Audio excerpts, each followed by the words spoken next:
mas-uuliyiinta xisbiga muxaafidka ee kulmiye ee gobolka Togdheer oo ay horkacayaan gudoomiyaha xisbiga kulmiye Xasan Mataan, gudoomiye ku-xigeenka gobolka Axmed Cabdi Dheere iyo wasiiru dowlaha caafimaadka Ambassador Maxamuud Jaamac Galaal iyo gudoomiyaasha garabada dhalinyarada iyo haweenka xisbiga kulmiye Abubakar Carabi iyo Nasra Qalyax ayaa maanta xadhiga ka jiray xafiisyo cusub oo uu xisbiga kulmiye ku yeelan doono gobolka Togdheer, waxaana madashaas xadhiga jarista soo buuxdhaafiyay taageerayaal badan oo ka soo qayb galay madashaasi. waxaa munaasabadaas hadalka iskaga daba maray mas-uuliyiinta oo iftiimiyay ahmiyadda ay leedahay xafiisyadani cusub ee xisbiga kulmiye ku yeelan doono gobolka Togdheer. xaafadda qasabka aanu ka furayno guri xaruntii labaad oo xisbiga kulmiye ah oo cusub aanu xadhiga ka jarayno.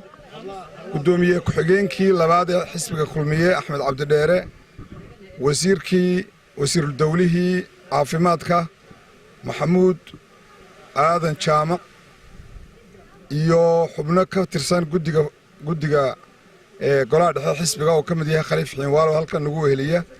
wafdidaa ballaaran oo nala joogto runtii baryahanba shaqo u joogtay gobolka aan ku soo dhoweyn doono inay kelmadooda yidhaahdaan. waxaanu furaynaa guryo badan oo gobolka Togdheer ayuunbuu ka mid yahay guriganu xaafadda qasabka soo maahayn xaafaddii qasabka waa xarunta galbeedka Burco ayaanu ka furaynaa imika gurigii ugu horreeyey. guryo badan oo dambana waanu furi doonaa haddii ilaahay yidhaahdo. waxaa farxad noo maanta inaanu xaruntan iyo xafiiskan ka furo xaafadda qasab ee magaalada Burco.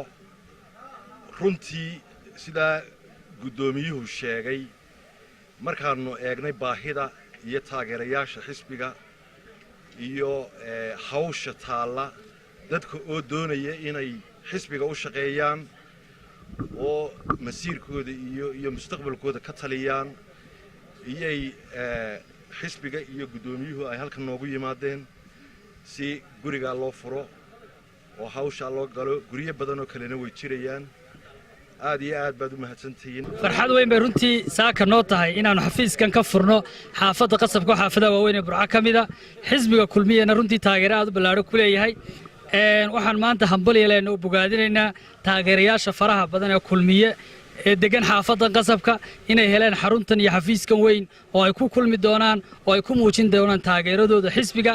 aad iyo aad baan dhalinyarada iyo haweenka iyo waayeelka xaafaddan ee xafiiskan loo furi doono u soo dhaweynaynaa.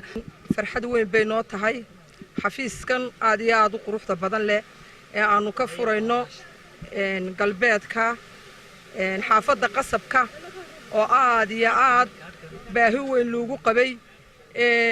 iyaga iyo xafiisyo badan oo kale oo arki doontaan waa laga furayaa, waayo waxaa kaliiftay baahida badan ee aad u fara badan ee dhawaaqa mar walba nagu soo dhacaya haddaanu nahay gobolka.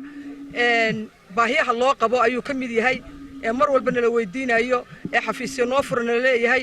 taageerada ballaaran ee uu ku haysto xisbiga kulmiye dhinaca galbeedka ayay tani ka turjumaysaa. waxaanu aad idinka mahad celinaynaa inaad nooga jartaan guryaha ku yaala galbeedka Burco, xadhiga nooga jartaan. gurigan wuxuu ka mid yahay guryaha dhalinyarada, waxa ku sugan haween. insha Allah waxa ku farxi doontaan shaqada ka socota iyo codka ka soo bixi doona hadhow ayaa ku farxi doontaan.